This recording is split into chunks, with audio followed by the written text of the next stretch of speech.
पोरांनाही मला सांगायचं आहे, आत्ता जसा मला अभिमान वाटतो, तो लहान होता शाळेत तेव्हा ओळख काय असायची, हे चंद्रकांत निंबाळकरांचा मुलगा आहे हा. आता मला माझी कॉलर ताट होते, हे वैभवचे वडील आहेत. अरे वा, काय केलंय, अभ्यास त्यांनीच केला. म्हणून पोरांना पण मला सांगायचं आहे, तुमच्या आई वडिलांना तुमच्याबद्दल अभिमान वाटला पाहिजे, असे व्हा.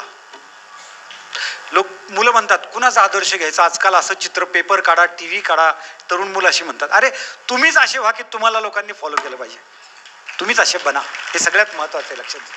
म्हणून एकच वाक्य सांगतो आणि थांबतो आता. अभ्यास करून करून भरतील वह्या, अभ्यास करून करून भरतील वह्या, तर पुढे आयुष्यभर करायला लागतील फक्त सह्या.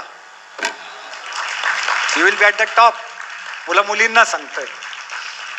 आणि आता कितीही सांगून कराल अभ्यासात टाळाटाळी, तर पुढे आयुष्यभर करायला लागेल रात्रपाळी. जागते रहो. पगार 15,000 रुपये, मॉल परवडत नाही, ब्रँडेड मोबाईल परवडत नाही, ब्रँडेड कपडे काहीच परवडत नाही. म्हणून आत्ताची मजा ही पुढची आयुष्यभराची सजा आहे. आणि आत्ता कर्तव्य बुद्धीने अभ्यास केला तर आयुष्य सुखाचं आहे. म्हणजे चॅलेंजेस आहेत, नाही असं नाही, पण जे तुम्हाला पदं मिळतात, तुमची जी पोझिशन मिळते, त्यांनी तुम्हाला सगळं काय म्हणूया, आता हे सगळे शासकीय जे अधिकारी आहेत, ठीक आहे, त्यांच्यावर जबाबदारी आहे. पूर्वी पुस्तकं वाचली असतील, आता फायली बघतायत. अभ्यास तर चुकत नाही, संघर्ष चुकत नाही, पण जे आपण करतोय त्याचा एक जॉब सॅटिस्फॅक्शन, समाजातली प्रतिष्ठा, ह्या सगळ्या गोष्टींचा जर तुम्ही विचार केला आणि नॉन करप्ट राहून सुद्धा हायर मिडल क्लासचं जीवन जगता येईल अशा नोकऱ्या, हे सगळं छानपैकी जमू शकतं. आणि पालकांना मला विनंती आहे की तुम्ही त्यांना सपोर्ट करायचा आहे. वृद्ध माणसांनी घरात पाहुण्यासारखं राहावं, फार डोकं घालू नये, त्रास होतो. बँकेचे ऑफिसर रिटायर झालेले मला भेटले, मला म्हणले निंबाळकर, पैसे कमवायचं बंद झाल्यावर किंमत नसती माणसाला. म्हणलं का? म्हणले मुलगी सकाळी म्हणली, बाबा तुम्ही सगळ्यात शेवटी आंघोळ करा, आईला ऑफिसला जायचं आहे, मला कॉलेजला जायचं आहे. तर मी म्हटलं आंघोळीने काय किंमत वाढते किंवा कमी होते का? तुम्ही म्हणायला पाहिजे उलट की तुम्हाला दोघींना गाहे, तुम्ही जा, नंतर 12 वाजता पडा ना टबात, काय कोण बघायला लेखे तुम्हाला. ॲक्सेप्टन्स, तडजोड हे जीवन आहे. दुःखाचा तडा जाऊ न देता सुखाची जोड करणं म्हणजे तडजोड. दोन वेगळ्या बुद्धिमत्तेची, दोन वेगळ्या स्वभावाची, दोन वेगळ्या आवडीनिवडीची माणसं एकत्र आलेत आणि एका छताखाली राहायचंय, आहे काय? तडजोड हे जीवन आहे, कॉम्प्रोमाइज हे जीवन आहे, लक्षात घ्या तुम्ही. आपण एकमेकांना ऍक्सेप्ट करायचं जसं असेल तसं. मला गंमत वाटते, म्हणतात आमच्या विचाराची आम्हाला सून नाही मिळाली. का बरं? सगळं घरच तुमच्या विचाराचं आहे. तुम्ही एक कॅसेट टाईप जर सकाळचं बोलायला लागला तर लोक चकित होतील, हे काय प्रकार आहे, पागल झाले काय? विचारात भिन्नता असणं हे मजा आहे उलट, लक्षात घ्या तुम्ही. हे चॅलेंज आहे आणि हे मस्त आहे, स्वीकारायला आपल्याला शिकलं पाहिजे. म्हणून संसार सुखाचा करणं हाच परमार्थ आहे. आणि संसार सुखाचा होत नसतो, तो प्रयत्नपूर्वक करायचा असतो. ती कला आहे, तो काय ग्रहांवर नाही अवलंबून. काही लोक मला विचारतात, अहो आमच्या मुलीचं 34 वय झालंय, लग्न होईना. म्हणलं काय झालं? म्हणले मंगळ आडवा आला. आपल्यापासून 55 कोटी किलोमीटर मंगळ आहे, तिथं प्लॉट निघालेत विकायला. बघा जगामध्ये एवढे खंड आहेत, त्यात एक आशिया खंड. आशिया खंडात अनेक देश आहेत, त्यातला एक भारत देश. भारतात अनेक राज्य आहेत, त्यातलं महाराष्ट्र राज्य. महाराष्ट्रात अनेक जिल्हे आहेत, त्यातला एक पुणे जिल्हा किंवा शहर. पुणे शहरात अनेक पेठ आहेत, त्यातल्या एक पेठेत एका अपार्टमेंटमध्ये ह्यांचा फ्लॅट 5व्या मजल्यावर आहे आणि कोट्यवधी किलोमीटरवरचा मंगळ म्हणतो ह्या पोरीचं लग्न कसं होतंय ते बघतो. इज इट लॉजिकल वाटतंय तुम्हाला? काय आपल्याला बुद्धी दिली, वापरायचं स्वातंत्र्य दिलंय. आपण नुसते आदर्श सांगतो, आपण करत नाही ते. अब्दुल कलाम साहेबांचा फॉर्म भरायचा होता राष्ट्रपती पदाचा आणि PMO मधनं त्यांना निरोप आला की तुम्हाला जो चांगला मुहूर्त वाटतोय तो कळवा.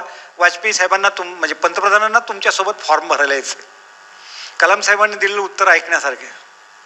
कलाम साहेब म्हणले त्यांना सुटेबल वेळ असेल ती ठरवा, मी तिथे येतो, मग आम्ही आपण जाऊया फॉर्म भरायला.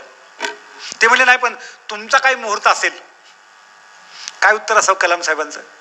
ते म्हणाले ज्या दिवशी पृथ्वी सूर्याभोवती फिरायची थांबेल तो दिवस माझ्या दृष्टीने अशुभ आहे, बाकी सगळे शुभ आहेत. काय विचार आहेत. शिवाजी महाराजांना पुत्ररत्न झाल्यावर जेव्हा दूत सांगायला आला की महाराज पुत्ररत्न जन्माला आलंय, महाराजांनी विचारलं मग तुमचा चेहरा पडलेला का? तुम्ही तर सांगताय बाळराजे जन्माला आले तर तुमचा चेहरा पडलाय. तर ते दूतांनी सांगितलं नाही, म्हणले ते पालथे जन्माला आलेत. आपण काय म्हणलो असतो शकुन अपशकुन काय काय काय काय. महाराजांनी क्षणाचा सुद्धा विलंब न लावता उत्तर दिलं, दिल्लीची पातशाही पालथी घालण्यासाठी ते पालथे जन्माला आले. दिस इज पॉझिटिव्ह. मांजर आडवं गेलं, अमुक झालं, अरे काय भिवून भिवून किती जगायचं. मला गंमत वाटते. कसल्या अंधश्रद्धा ह्या. अजिबात अंधश्रद्धा ठेवू नका, लक्षात घ्या तुम्ही. म्हणजे बायकांना तर माझी विनंती, ह्या महिलांना उपवास बिपास ज्यांना सोसतो त्यांनी करा, पण कायकांना इतका त्रास होतो उपवासाचा, ऍसिडिटी वाढते, म्हणजे कायकांचे डोळे लाल होतात. इतकं ते बघितलं मी, उपवासाचा फार त्रास होतो. त्यामुळं ती काय करायची गरज नाही. मी तर परवा एका ठिकाणी सांगितलं, त्या बाईंचं नाव मालन होतं. त्या म्हणल्या माझ्या नवऱ्याला सगळ्यात जास्त कांदा भजी आवडतात आणि हटकून उपासा दिवशी करायला सांगतो. तर मी त्यांना म्हणलं, वाडवडिलांनी काय सांगितलं, पती हा परमेश्वर, सांगितलं का नाही सगळ्याला. मग तो कामावरनं घरी आल्यावर पायरीवरच त्याला कांदा भज्याचा वास आला पाहिजे आणि त्याने तिथून जर हाक मारली ना माले, तातून आवाज आला पाहिजे कांदा भजी घेऊन आले. अरे ज्या घरात आनंद आहे त्या घरात गोविंद आहे. गोविंद शोधायला आणखीन कुठं जायची गरज नाही, आपल्या घरापासून सुरू करा. आणि त्यामुळे आपली मुलं, आपले भाऊ, काय म्हणतात ना प्रॉपर्टी. बघा आता तुम्हाला एखादी म्हण जर विचारली ना मी, जावा जावा, तर काय उत्तर येईल तुमचं? पुढची मोकळी जागा भरायला लावल्यावर जावा जावा. मला वाटतं इकडं नाही, म्हणजे चांगलं दिसतंय वातावरण तसं. आमच्याकडे पुण्यात उत्तर दिलं उभा दावा. तर मी म्हटलं जावा जावा, बहिणी बहिणीसारखं राहावा, काही गरज नाही. भावांचं पटतंच बहुतेक. खरं आग लागते ती किचन मधनच लागते. त्यामुळे सावध राहायचं, तिथे राहायचं. लक्षात घ्या, महिलांच्या हातात खूप जबाबदारी. मुलांना सुद्धा पहिल्यांदा तुमची संगत मिळत असते, त्यामुळे तिथंही तुम्ही सावध राहा. सावध तो सुखी. घडी घडी पावलं पावली सावध राहायचे आपल्याला.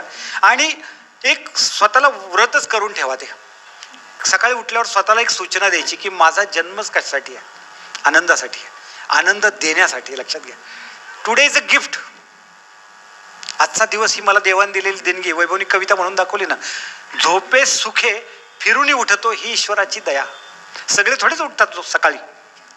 गजर लावला म्हणून जाग येते असं नाही, त्याची दया, त्याची कृपा असेल तर जाग येते, अन्यथा कळ येते मग अर्धपत्र येतं. बरोबर ना? म्हणजे ते त्याच्या हातात आहे, त्याच्या सत्तेने चाललंय, ह्याचं भान ठेवावं. आणि त्याला सकाळी उठल्या उठल्या थँक्यू म्हणा, देवा तुझ्या कृपेने जाग आली. ज्यांचं आपल्याला सहकार्य मिळतंय त्यांना थँक्यू म्हणा. एक कप चहा करायला 2 हात नाहीत लागत, हजारो हात लागतात. चहा आसाममध्ये होतो, साखर महाराष्ट्रात होते, तोडायला भलतीकडनंच माणसं आलेली असतात, कपबशी तिसऱ्यानेच बनवलेली असते. हजारो माणसं एकत्र येतात तेव्हा एक कप चहा येतो. आपल्याला वाटतं पैसे मोजलेत, फुकट दिलंय काय? नाही, नुसत्या पैशाने गोष्टी मिळत नाहीत, लक्षात घ्या. आणि म्हणून सतत थँकफुल राहा. बायकोनी सकाळी चहा दिला तर थँक्यू म्हणा, थँक्यू. अरे तिला काय थँक्यू म्हणायचं, तिचं कामच आहे, मी नाही का बाहेर काम करत. परवा एकाने मला सांगितलं, माझी बायको कटाची आमटी माहिती आहे ना तुम्हाला, पोळ्याची, इतकी भारी करते. म्हणला मी 4-4 वाट्या पितो. तर मी म्हटलं मग तिचं कौतुक करतो का? अरे आमटी करावी तर तूच यार, इतकी सुंदर आमटी करते. काय म्हणावं त्याने, काय उपकार करतो का? टेकन फॉर ग्रँटेड, गृहीत धरलं आम्ही. 7 फेरे मारले, आता जाती कुठं? असं नाही, लक्षात घ्या. आपण जपायचंय. सद्गुरू म्हणतात रिकरिंग डिपॉझिट सारखं प्रेम द्यायचं असतं, घरात, नात्यात, सगळीकडे. ते FD नाही आहे, एकदा केलं की झालं काम, 5 वर्षांनी डबल मिळेल, तसं नाही. सतत प्रेम वाटायचं आपल्याला. आणि जीवन ह्याच्यासाठी आहे, लक्षात घ्या. आणि हे मिळावं आपल्याला, सगळ्यांच्या बाबतीत घडावं. आणि म्हणून मी तुम्हाला जीवनविद्या स्वीकारायची विनंती करेल. कर्मकांड काही नाही आहेत, फक्त चांगलं कर्म करत राहायचंय, पुण्याईची जोड देत राहायचंय. पुण्याईनी मुलं चांगली होतात, पैशांनी नाहीत होत. पुण्याईनी सून चांगली मिळते, पुण्याईनी जावई चांगला मिळतो, पुण्याईनी शेजारी चांगले मिळतात, पुण्याईने ऑफिसमधला बॉस चांगला मिळतो, पुण्याईने डॉक्टर चांगला भेटतो आजारी पडल्यावर, सगळं घडतं. ऑपरेशन यशस्वी होतं ते सुद्धा पुण्याईने. मी एक किस्सा वाचला होता, फक्त बोध घ्या त्यातनं. म्हणले देव 2दा हसतो. एकदा भावाभावाची प्रॉपर्टीवरनं भांडणं चाललेली असतात तेव्हा देव हसतो. तो म्हणतो जगाचा 7-12 माझ्या नावावर आहे, तुला 80-85 वर्षासाठी खाली पाठवलेलं आहे, नीट राहायचं, नीट परत यायचं. कोर्ट तुला नोटीस देतं, मी नोटीस सुद्धा देणार नाही, शर्टाची बटणं सुद्धा लावून देणार नाही. त्यामुळं नीट राहायचं. तेव्हा एकदा देव हसतो. आणि दुसऱ्यांदा डॉक्टर ज्या वेळेला एखाद्याला टेबलावर घेतो आणि म्हणतो मी ह्याला बरंच करीन, तेव्हा देव हसतो.